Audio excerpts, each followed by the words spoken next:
그레데에 남겨둔 이유는 남은 일을 정리하고 내가 명한 대로 각 성의 장로들을 세우게 하려 함이니 책망할 것이 없고 한 아내의 남편이며 방탕하다는 비난을 받거나 불순종한 일이 없는 믿는 자녀를 둔 자라야 할지라.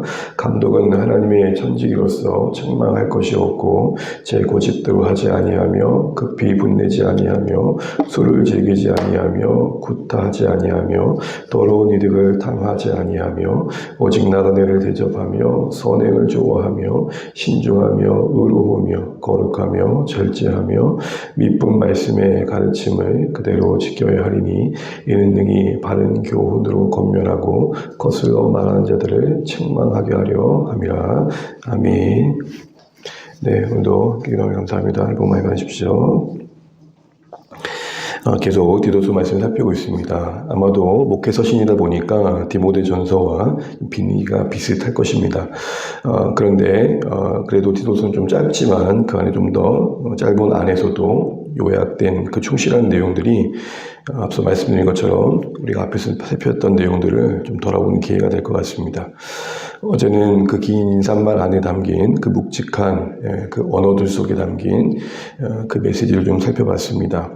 다른 목회 서신과 다르게 긴 서신의 인사말 안에는 앞에 언급된 그 내용들은 후에 다룰 내용들에 대한 먼저 이야기되는 측면에서 본다면 앞으로 어떤 내용을 다룰지를 우리가 먼저 알게 되어지는데요. 바울이 몇 가지를 강조하면서 이런 얘기를 했었죠. 나는 사도인데 하나님의 종의 자세로 감당한다. 하나님께서 자신을 세우셨다는 어떤 권위와 함께 그것을 종된 자세로 감당한다는 것이죠. 종으로서의 가장 중요한 자세는 부여된 임무에 충실한 거죠. 그래서 그는 성도들에게 세 가지를 강조했었습니다. 믿음의 사람으로, 진리의 사람으로 성도들을 세우는데 관심을 갖고 있고 그 모든 것은 영생의 소망 위에 있어야 된다라고 말씀드렸습니다. 특별히 여러분 2절 우리가 읽지 않았지만 다시 보시게 되면 그 영생의 소망을 언급하면서 그 영생을 주신 하나님이 누구신지도 언급합니다. 그런데 뭐라고 하고 있냐면 2절에 그 영생은 거짓 없는 하나님의 약속이다. 이전부터 영원전부터 약속하신 하나님의 약속인데 그 약속은 거짓 없으신 하나님의 약속이다라는 것이죠. 이 그레데라는 섬은 지중해의 큰 섬이고요. 지금은 그리스의 한 주로 속해 있는데 신화 가운데 그리스 신화 가운데 제우스라는 신이 있잖아요. 바로 제우스라는 신이 이 성에서 태어났고 이 성 중심으로 활동을 하게 됩니다. 제우스라는 신은 되게 탐욕적이면서 그것을 얻기 위해서 되게 거짓말도 잘하죠. 그러니까 이런 문화 속에 익숙했던 사람들 입장에서 본다면 하나님이라는 존재는 아마 그들의 신화 속에서 알고 있는 그 신적 존재에 대한 이해의 생각에서 보면 하나님도 거짓말을 할 수 있다 이런 생각을 할 수 있었을 것입니다. 그런 것을 염두하라도 한 듯이 하나님은 거짓이 없으시다 이렇게 말하면서 바로 그 거짓 없는 하나님이 약속하신 그 영생 영원히 함께하는 하나님과 함께하는 날들에 대한 소망 그 기쁨이 우리 신앙의 근거가 되어야 된다 말합니다. 잠시 볼 수 있는 것은 우리의 신앙은 하나님의 성품에 근거해야겠다라는 것이죠. 하나님이 누구시냐 어떤 분이시냐가 우리 신앙에 항상 기초가 되어야 됩니다. 그러면서 이제 5절부터 이제 본격적인 권면을 시작하면서 바울이 디도를 그레데 섬에 남긴 큰 두 가지 목적을 이야기합니다. 5절 말씀 같이 한번 읽어볼게요. 내가 너를 그레데에 남겨둔 이유는 남은 일을 정리하고 내가 명한 대로 각 성의 장로들을 세우게 하려 함이니. 아멘. 남겨둔 이유, 그 디도를 그곳에 남겨두었다라는 것은 바울과 함께 있다가 바울이 먼저 떠나는 것이고 또 한 가지는 바울의 권위를 디도에게 이양했다라는 의미일 것입니다. 첫 번째 해야 될 남은 일을 정리하는 겁니다. 이때 이 남은 일이 뭔가라는 것은 뒤에 내용을 살펴보면 알겠지만 개역 한글에서는 이 부분을 이 정리하다는 단어를 이렇게 번역했었습니다. 부족한 것을 바로잡다. 저는 이게 좀 더 어울리는 표현이 아닌가 싶습니다. 그래서 이 부족한 것을 바로잡다는 것은 거짓된 교훈을 경계하고 바른 교훈을 가르치는 겁니다. 그래서 2장 1절을 보시게 되면 오직 너는 바른 교훈에 합당한 것을 말하여 라는 내용이 나옵니다. 그리고 내일 살펴본 본문에는 그들이 경계할 거짓된 교훈이 나오고요. 그러니까 남교든 첫 번째 이유는 이 교회가 생기면서 시작되면서 들어오고 있는 거짓된 교훈을 분별시키고 바른 교훈의 권면을 가르쳐라라는 게 한 가지 이유였고, 두 번째는 각성의 지도자를 세우는 일이었습니다. 그러면서 오늘 본문에는 그 지도자를 세울 때 필요한 자격, 조건, 분별의 근거를 제시하는데요. 6절과 9절의 안의 내용들을 다 살펴볼 수는 없고, 아웃라인을 보게 되면 그 시작과 끝, 그 중심의 내용은 이렇습니다. 먼저 그 시작은 한마디로 책망할 것이 없어야 된다라는 겁니다. 6절 상반절을 보십시오. 책망할 것이 없고, 이것은 다른 말로 흠이 없어야 된다는 것인데, 사실은 이 책망할 것이 없다는 단어가 신약 성경 안에서는 두 가지 단어가 번역될 때 이렇게 표현되는데요. 첫 번째는 장래에 우리가 주님 앞에서는 재림의 날에 온전케 될 때 의미입니다. 그때 책망할 것이 없다라는 단어가 쓰이고, 또 하나의 의미는 고소할 만한 거나 비난할 만한 것이 없을 때라는 말을 하는 것입니다.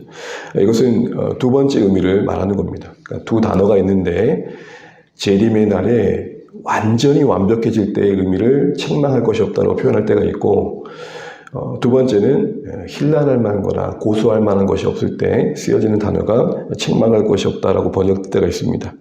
그러기에 오늘 이 본문에서 책망할 것이 없다는 것은 두 번째 의미인데, 조금 더 적극적인 표현을 보자면 신뢰할 만한 사람이다 할 수 있을 것입니다. 신뢰할 만한 사람. 어떤 인품과 성품이, 삶의 태도가, 또 교회에 대한 자세가 신뢰할 만한 사람이라 할 수 있을 것입니다. 구체적인 내용은 그 뒤에 나오는 9절, 8절까지 내용에서 다루어지고 있습니다. 이걸 한마디로 말하자면 안과 밖이 일치하고 교회와 세상이 일관되다 할 수 있을 것입니다. 안과 밖이 일치하고 교회와 세상이 일관된 삶. 그리고 마지막으로 언급되고 있는 것은 9절인데 바로 말씀과 관련된 것입니다. 우리 9절 한번 읽어보겠습니다. 9절 시작. 믿은 말씀의 가르침을 그대로 지켜야 하리니 이는 능히 바른 교훈으로 권면하고 거슬러 말하는 자들을 책망하게 하려 함이라. 아멘. 총론으로 앞으로 지도자를 세우려면 가장 중요한 총론은, 전체적인 방향은 책망할 것이 없어야 된다. 신뢰할 만해야 된다. 할 때 구체적인 내용들은 8절까지 나와 있고, 마지막은 결국 왜 이렇게 신뢰할 만한 사람을 세워야 되느냐 할 때 9절 때문이다 라고 지금 이야기를 하는 것입니다. 9절의 내용은 말씀과 관련되어 있습니다. 지도자가 세워진 사람은 그 말씀에 대해서 이런 태도를 가져야 된다는 거죠. 특별히 9절의 말씀에 대해서 미쁘다라고 말합니다. 이때 미쁘다라는 것은 신뢰하다라는 말입니다. 지도자는 말씀에 신뢰를 갖고 있는 사람이어야 됩니다. 지금도 말씀은 역사하며 말씀대로 사는 것이 가장 가치 있고 행복한 삶인 것에 대한 신뢰가 있는 사람입니다. 하나님의 권위가 있는 말씀이므로 말씀을 받아들이는 신뢰가 있는 사람입니다. 이렇게 신뢰가 있어야 살아낼 수 있고, 이렇게 신뢰가 있어야 가르칠 수 있을 거 아닙니까? 그래서 특별히 이 말씀에 대한 자세는 미쁘다라는 시선으로 바라보는 자여야 되고, 그 말씀에서 말하는 바에 대해 그대로 지키는 자가 돼야 된다라는 겁니다. 이때 그대로 지킨다는 것은 문자주의자를 말하는 게 아닙니다. 1.1획 하나 놓치지 않는 그대로 살아낸다 이런 말이 아니고, 이것은 원문의 번역은 이렇습니다. 받들다, 거기에 가치를 두다, 무게를 두다. 그래서 이 단어가 대표적으로 어디에 쓰이냐면은 누가복음에 이런 말씀이 있었습니다. 예수님께서 우리가 하나님과 물질을 동시에 섬길 수 없다. 이것을 중히 섬기거나 저것을 경히 섬기거나 해야 될 것이다 라고 말할 때가 있습니다. 바로 그때 쓰였던 단어입니다. 그래서 두 주인을 섬길 수 없으니 혹 이들 중에 중히 여기는 것이 있어야 되는데, 이때 중히 여기다는 말이 바로 이 단어였습니다. 결국 그대로 지킨다는 것은 말씀을 중하게 여기며 거기에 무게를 두는 사람이라 할 수 있을 것이죠. 신뢰할 만한 사람으로서 말씀에 이런 자세를 갖고 있는 사람이 지도자에 된 이유는 9절 끝절을 보십시오. 그래야, 이는이라 그러죠. 그래야 권면과 책망할 수 있다. 이 말씀이 무슨 말입니까? 그래야 지도자로서 교회를 말씀으로 잘 섬길 수 있다는 겁니다. 바꿔 말하면 받는 자들 입장에서는 그래야 받아들일 만한 영적 권위가 생긴다라는 겁니다. 권면을 해도 책망을 해도 말하는 자의 그 메신저의 권위가 상실되면 그 메시지는 무력해진다라는 것입니다. 그래서 디도에게 또 디도가 세울 지도자들에게 또 당시 교회인들에게 가장 중요한 초점을 두고 있는 것은 2장 7절이라 할 수 있을 것입니다. 우리 2장 7절 읽고 말씀을 정리해 보도록 하겠습니다. 2장 7절입니다. 2장 7절 같이 한번 읽어볼게요. 시작. 범사에 내 자신이 선한 일을 보이며 교훈에 부패치 아니함과 단정함과. 교훈에 부패치 아니함이 뭡니까? 말씀이 여전히 살아있다는 것을 보이는 것. 우리가 하나님 살아계시다 그러잖아요. 말씀은 능력 있다 그러잖아요. 그게 먼저 내 안에서 증거될 만한 그 어떤 확인되어질 만한 모습이 있어야 된다는 겁니다. 하나님의 말씀이 그 권위가 우리의 삶으로 인해서 비방받지 않아야 된다. 그 얘기를 하는 것이죠. 왜 이 모든 것들이 중요합니까? 교회는 이런 바른 지도자들의 바른 삶과 또 바른 교훈이 있을 때 교회의 교회담을 유지할 수 있고 우리가 그리스도의 몸으로서 하나님 나라를 이 시대에 드러낼 수 있기 때문입니다. 말씀을 정리하겠습니다. 이제 디도에게 남겨진 이유를 말하면서 첫 번째는 바로 잡는 것. 여기서는 이제 남은 일을 정리한다고 했는데요. 바로 잡는 것. 바로 잡게 하는 것은 뒤에 보면 바른 교훈을 말합니다. 두 번째로는 지도자를 세우는 겁니다. 지도를 세우는데 서두의 총론으로는 책망할 것이 없어야 된다. 신뢰할 만한 사람이어야 된다는 거죠. 안과 밖이 일치하고 교회와 세상의 삶이 일관된 사람. 그렇게 해야 될 이유는 말씀의 권위를 잃지 않기 위해서입니다. 그래야 교회가 말씀으로 바르게 세워질 수 있는 근거가 되기 때문이다라는 겁니다. 교회 안에서뿐만 아니라 세상에서도 말씀 아래 통치받는 삶이 이루어질 수 있기 때문이라는 것이죠. 권면을 해도 책망을 해도 받아들여질 만한 영적 권위가 없는 것은 참 불행입니다. 말은 하는데 세상 말로 말이 먹히지 않는 거죠. 그게 그렇게 무겁게 와닿지 않는 거죠. 이런 부분에 있어서 우리 각자가 해야 될 분명 돌아봄이 있을 것입니다. 나는 일상 속에서 또 내게 주어진 어떤 직분을 감당하면서 나의 삶의 모습 때문에 혹시 말씀이 그 권위를 잃을 수 있다는 것에 대한 위기감을 느낀 적이 있는가라는 것이죠. 적극적으로는 내 삶의 영역에서의 삶의 모습들이 하나님의 말씀의 권위를 실추할 수 있다라는 어떤 두려움과 경건함이 있는가라는 것입니다. 오늘 이 말씀의 권면을 따라 다시 한번 돌아보면 좋겠습니다. 나는 말씀을 미쁘게 여기고 있는가? 여러분 말씀을 신뢰하십니까? 말씀이 무게감 있게 와닿으십니까? 말씀이 가치이며 기준이십니까? 이게 되게 중요합니다. 왜요? 말씀에 미쁨이 없는데 살아낼 일이 어디 있으며 말씀에 미쁨이 없는데 그 말씀을 가지고 누가 가르치려고 하겠습니까? 바로 그런 말씀에 의해서 그런 말씀의 권위에 의해서 교회가 교회될 수 있다는 측면에서 지도자의 항목에 그 부분을 강조하고 있는 것입니다. 오늘 주안의 교회가 우리의 삶이 이런 말씀의 권위를 바로 세우는 일에 힘쓸 수 있도록 애쓰는 우리 삶이 되면 좋겠습니다. 그런 의미에서 오늘 지도자의 어떤 조건, 어떤 인격의 모습들, 삶의 모습들은 부단히 말씀대로 살고자 몸부림치는 것으로 요약될 수 있을 것입니다. 어떤 완벽한 기준이라기보다는 그 높은 기준을 향해 날마다 자신을 복종시키는 몸부림이라도 할 수 있고 최선과 애씀이라도 할 수 있을 것입니다. 그런 높은 기준을 향해 말씀의 기준을 향해 자신의 몸을 통치할 줄 아는 것, 그게 오늘 이 말씀에서 우리에게 요구하는 바입니다. 우리 이 사실을 기억하면서 다시 한번 하나님 오늘도 내가 말씀 안에 통치받게 하셔서 말씀의 권위를 세우는 한 날 되게 해주십시오. 내 안에서부터 내가 말하는 바가 구현되게 해주십시오. 이렇게 기도하며 살아낼 수 있는 은혜와 분유를 구하시는 이 아침 되시기를 간절히 바랍니다. 기도하겠습니다. 오늘 디도에게 남겨진 이유를 말하면서 특별히 지도자로서의 자격 조건을 언급하면서 안과 밖이 일치하며 그리고 교회와 세상 삶에서 일관됨이 있어야 되는 말함, 한마디로 신뢰할 만한 사람이 되어야 된다는 것인데 이것은 결국 말씀이 권위 갖게 하기 위함입니다. 우리는 말씀을 미쁘게 여기고 있는지 돌아보면 좋겠고 그만큼 살아내며 그런 만큼 말씀이 말씀되어지길 바라는 소망함이 있는지를 살피면 좋겠습니다.